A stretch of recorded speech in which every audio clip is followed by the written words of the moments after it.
Welcome to another edition of the REPMO Football Show. David Brazil alongside Coach Ryan Cornelsen as we get set to talk Tiger football for another week, coming off a big win against Waynesville and preparing for a game at home against Ozark on Friday night. We'll talk about them later on. First, we wanted to take a look at some of the highlights. And, Coach, it was a good win. It was. Our kids obviously coming off game one. You're disappointed, and so it's a rough week. You got to get a lot of things fixed, but also try to get better and to come out and to have a good win and make some good plays and some highlights, and guys were able to get in the end zone. It was nice after week one to get things rolling in the right direction again. Started with a defensive stand. Waynesville won the toss and then ended up electing to receive. Didn't really go anywhere, and I thought right off the bat you were very aggressive defensively against them.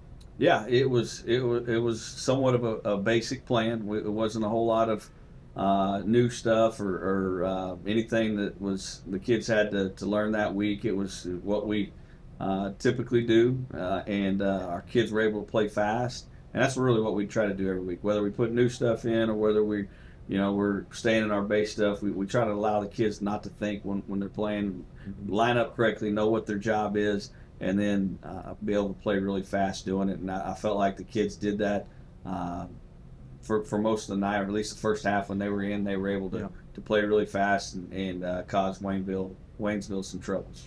Got into the backfield a lot. Pretty much all night you spent a lot of time in the backfield, whether you got there quite in time or not. I think this play is one of the few positive yardage gains that they had. Almost had a pickoff there. Gavin kind of went. Yeah.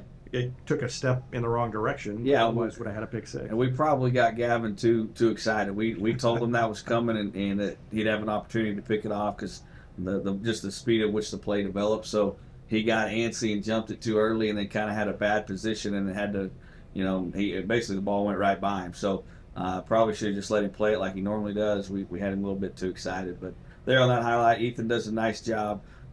He does go underneath, which he missed the assignment there, but he knew it and was able to come back out of it and make the play. Just a great hustle. Kept him to an angle. You see there he changes his angle to make sure he can't turn up on him, and that's really good when you're able to do that. Talked to Kieran after the game on this play, and he's going to get in here, block the punt, and then recover it. He said that you had told him that might be an opportunity. Yeah, we felt like on film their personal protector was too deep, and the ball was touched or kicked just past the personal protector. And so I told him, if you run right at him and right before he goes to kick it, make a sharp turn and get your hands up, you'll probably block it. And sure enough, it's exactly what he did. He was right there, and so it's nice as a coach when you see things, you spend all that time watching film, you see things. You tell kids, and then they go execute it, and good things happen. And that's really fun as a coach when those things work out that way. I joked on Friday, only Republic could get the ball on the 9-yard line and have a 4-play drive out of it. But Isaiah got in there, didn't need that many plays on this one. Preston had a big hole and took advantage. Yeah, and again, it was some of I thought as we went through the night. Our scheme, we did a better job of knowing what we were doing and who to block. We still had too many missed assignments. We've got to get that cleaned up. But we were able to move the ball consistently, and all the different spots and different backs were all had some plays that were working, and that's when the offense is at its best, when we can stay balanced and a lot of different things occurring. That was probably their best opportunity to score there, just missed the pass. Yeah, and I think if you look, I think it was Norman with the pressure and got a good shot. That's probably one thing we've done the best defensively is we really put pressure on quarterbacks these first two games, and we got to continue to do that, and that makes it's a lot harder to throw a good ball if you get pressure on them. So here we come back, just run a basic go route to Kieran. He makes he's fast. He makes a nice catch and was able to put the ball in the end zone, and just wanted to get us used to throwing some deeper routes and have some success doing that, and so we feel like that's a part of our offense that will continue to get better throughout the season, and we're excited for that to occur as we go through the stretch here. One thing that I noticed about that is he did not break stride. He did not slow down. He did not speed up. He was running the same speed all the way through that route, and Preston put it right on the money. He did, and it's a timing route. Anytime you run that, like our quarterback's going to put it to a spot, and he got to that spot, and it was, exactly the way it should have been. So it was nice when that worked out. Pelfrey makes a nice play there. We had it blocked up fairly well, and then the guy filled the hole, and he bounced and made a nice read and was able to get a big run there. And thought our offensive line did a good job. And just one guy, if you watch, came through the gap and it caused him to bounce. But you can see all of our offensive linemen there hustling down, trying to set up blocks for him. That's when your team's doing that for you. You feel good about the overall group. And then Jin gets it in here, and when he's gotten the ball, he's made the most of his opportunities here early. He has, and that's kind of that position. You remember last year with Mason, and they don't touch it just a ton, but when they do, it's got to be a good play for us, and it's got to keep them honest on both sides, and he's done a good job of getting positive yards, and that's really the main focus for not just that position, but for all of our plays is we got to have positive yards, and he's going around the edge there and turns up vertical most of the time, and has done a nice job with it. Here's a big run by Owen. He got loose and then a nice move there at the end. Yeah, I think the key to that, you see the offensive line, the down blocks, and they got the edge sealed, and then a nice kick out block by our fullback and create a seam, and Owens ran that play a lot of times, and so he knows when that hole opens up like that, just get vertical and hit it fast.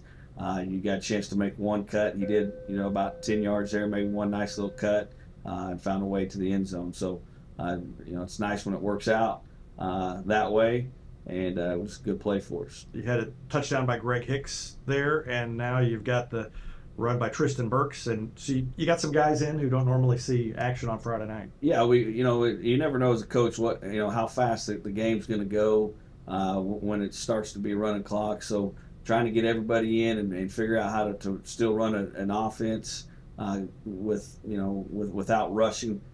So we brought in some backup guys that play other varsity positions first. And so you saw some of those guys in, and TD at quarterback, and those guys got a series, mixed some starters with some backup guys, and then we were able to bring, after that group got a series and a touchdown, we were able to bring our JV in, and I thought they did a nice job moving the ball, and we're consistent. We stay with base plays, and they were consistently moving the ball, and it was a nice showing by those guys. Jacob Duran got the touchdown there, so his first career touchdown, and I think I recognize that quarterback. Yeah, he had him a nice play, and they blew the inverted whistle on it. That's a good group. They've got none of them are real big in the backfield with Tristan and Jacob and Coop, and so they kind of got to do things a little different just because their size, but they do a good job playing hard, and the offensive line is continuing to get better each and every week, and had a good showing this week against Wadensville's JV, and so we're excited about that group, and hopefully they can just continue to get better. Going to take another break. Before we do, want to thank Whataburger again for stepping up to provide drinks during the show, and thank Mark at Whataburger. We'll be back with more and look at By the Numbers after this on the REPMO Football Show. This is Vanessa at Beauty and Wellness Co. At Beauty and Wellness, we are all about REPMO spirit, and we're also about helping you optimize your internal wellness and enhance your external beauty. Whether you're looking to age gracefully or just looking for a boost of energy to help you refuel and recover, we are the place to go. Visit our spot at Highway 174 and Main Street. You can also find us on Facebook and Instagram at Beauty Plus Wellness CO, or call us at 417-590-8200. Go Tigers! Welcome back to the REPMO Football Show. David Brazil with Coach Ryan Cornelsen, and let's take a look at some of the stats. Pretty lopsided, as you would imagine, from last Friday. 56-0 score, and the total yards 360 to 48. Waynesville just wasn't able to get much going against you. Yeah, defense did a nice job, and biggest thing there is that they held them to 0 points. So that's that. No matter who you're playing, that's not easy to do, and not only that, there was a lot of different kids trying to do it. So I don't know the exact number of kids we played, but there was a lot of different defensive kids out there, and to hold them to zeros, it's a good job. So yeah, the stats. I mean, again, rushing yards are good. We didn't need to throw it a whole lot. Yep. We did some for just reps, but third down conversions 4 6. Yeah, I mean, I think I look at the third down conversions, and they were not in very good third down positions. Yeah, A lot right. of times it was third and long, so 1 for 9 is maybe not that surprising, but they were not successful on third down. Right, and I said it. I think after the game that the thing I want to do is when you do have a game like that, and we don't have in our conference, you don't have like that. Yeah. That's really the first I can think of in a conference game that's ended that way. You want to make sure that you stick to a disciplined game plan and a disciplined style of football, and it's so easy when that occurs to start thinking highlights and start thinking like trying to make spin moves and do something that we're not. And so I was really proud of our kids. It was really consistent. It was disciplined, and they did their assignment all the way through. We didn't lose that focus, and to me, that's starting to show some mental maturity. And we talk a lot about that within our program with our players. Like as we mature and we understand our assignments, we'll be a better football team. And so we haven't had that angle of it a lot just in our conference. That most games are really tough games. Yeah. So it was nice to see when it did occur how our kids handled that situation.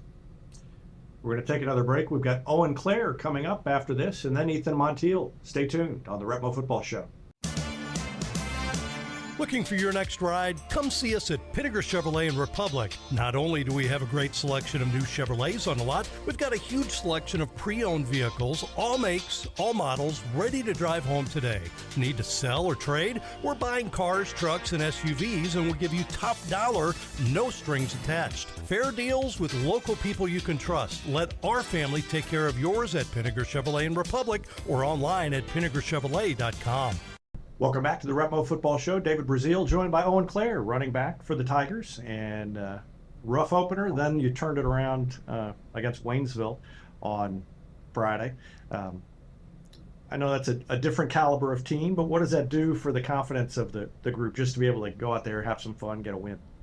I mean, it just helps with our confidence, and we knew that we had to play better regardless of who we were playing against. So, just improving every week is what we focus on, and we knew that in order to just be ready for the playoffs, we have to improve every week, regardless of who we play. What are a couple of areas that you feel like you improved? Like you said, regardless of who you're playing, where did the team play better? Where are a couple of areas that you think you did better the second week? Offensively, we did play lower. We had a lower pad level, which, I mean, we can still get better at. We knew our assignments better. We paid, attention to detail was better. But we can still improve those things always. For me, I think I probably ran the ball a little better. I mean, just faster, more explosive, and then blocking, I think I did better than I did last week. Talk to me about that big run you had. You had a great cutback, and also I think that was the run, if I'm remembering right, that Landon was upfield and sprung a block for you. No, that might have been. I think it was Matthew. Yeah, that was a Pelfrey run. But talk to me about your long run and just walk me through that play. I mean, it was one of our eye plays, and it's one of our OGs, so it was nice to spring it over for a big one. But basically, I mean, I had a pretty open hole to run through, to get past the linemen and linebackers, and our line blocked it really well. And I got to the second level and just outran a corner, I think, and then saw the guy coming from the sideline. I just made one cut to get to the end zone, but it was blocked really well. What's your relationship with the offensive line? How much communication is there? How much do you rely on them? How do you guys go about communicating from your position to know what you've got to do? There's a handful of plays where I have to communicate with them on the line, and relationship-wise, I love those guys. I mean, they're the heart of our offense, and they're the reason that we can move the ball. So, yeah. So you've got Ozark coming up, and schedule doesn't get any easier from here on out. What are you looking forward to the most just about the rest of the season? I'm just ready to see how far we can go and how good we can get, and improving every week. I'm excited to see it. All right. Good luck on Friday, and good luck the rest of the way. Thank you. We'll be back with more after this. Kirk's Collision Center in Republic has been helping neighbors get back on the road with more than 20 years of experience behind the work. They're OEM certified, so repairs meet factory standards. And their team handles everything from collision and glass work to paintless dent repair. Even if your insurance company suggests another shop, you can always choose Kirk's, and every repair comes with a lifetime warranty. Learn more at kirkscollisioncenter.com. David Brazil back with Ethan Montiel, linebacker, and wanted to hear from the defense. Had the shutout on Friday. You started the game off with a sack very early. Talk to me. Let's just start with that play. Tell me about that play and how it unfolded. Well, honestly, we started off really well. It was a QB rollout. I was supposed to go outside the H, but I ended up cutting it underneath, and then I rerouted, got around it, and then tracked him to the sideline, got him out of bounds for a sack. You've had a lot of tackles early and had some big tackles last year as well. From that linebacker spot, I'd like you to talk about how you balance shutting down the run, maybe some pass coverage support. How do you handle that? Well, coaches obviously come up with a really good game plan every single week, and our DBs take care of a ton of that pass, playing man. And then, we take running back every now and again. We take an H every now and again. We take a tight end every now and again. But really, the scheme that coach puts up for us every week, it really tells us where we're going. And run defense is just crashing down on that edge as hard as we can, setting it hard, and nothing outside of us. Pass is just reading it well, and then same with our guy, keeping our eyes on the man. How much does that scheme, would you say, change from week to week, and how much is just kind of a base? Honestly, it can change a lot. Like we could come up with a brand new defense every week, or we could just stick with the same thing, our regular old base. And obviously, coaches come up with that with what they see on film and everything. And I think we do a pretty good job at keeping up with our changes. What do you like the most about playing linebacker? Hitting people. I had a feeling you were going to say that. All right, let me ask this: what's the second best thing about playing linebacker? I really enjoy being able to work with the D-line so closely as well, because, I'm right next to Grayson and Cooper half the time, and so being able to, him working into his gap, take away that tackle, I get a free release off that edge, get to make some more plays. We talk a lot about the offense needing to improve all season and get better. Is that a goal of the defense? How much do you talk about playing better this week than you did last week? Yeah, absolutely. We every single week we're looking to get better, and so whether we have a shutout just like last week, we're still looking to improve on the next week and playing better continually. Good luck against Ozark. Good luck the rest of the way. Thank you. Ethan Montiel back with more after this on the REPMO Football Show.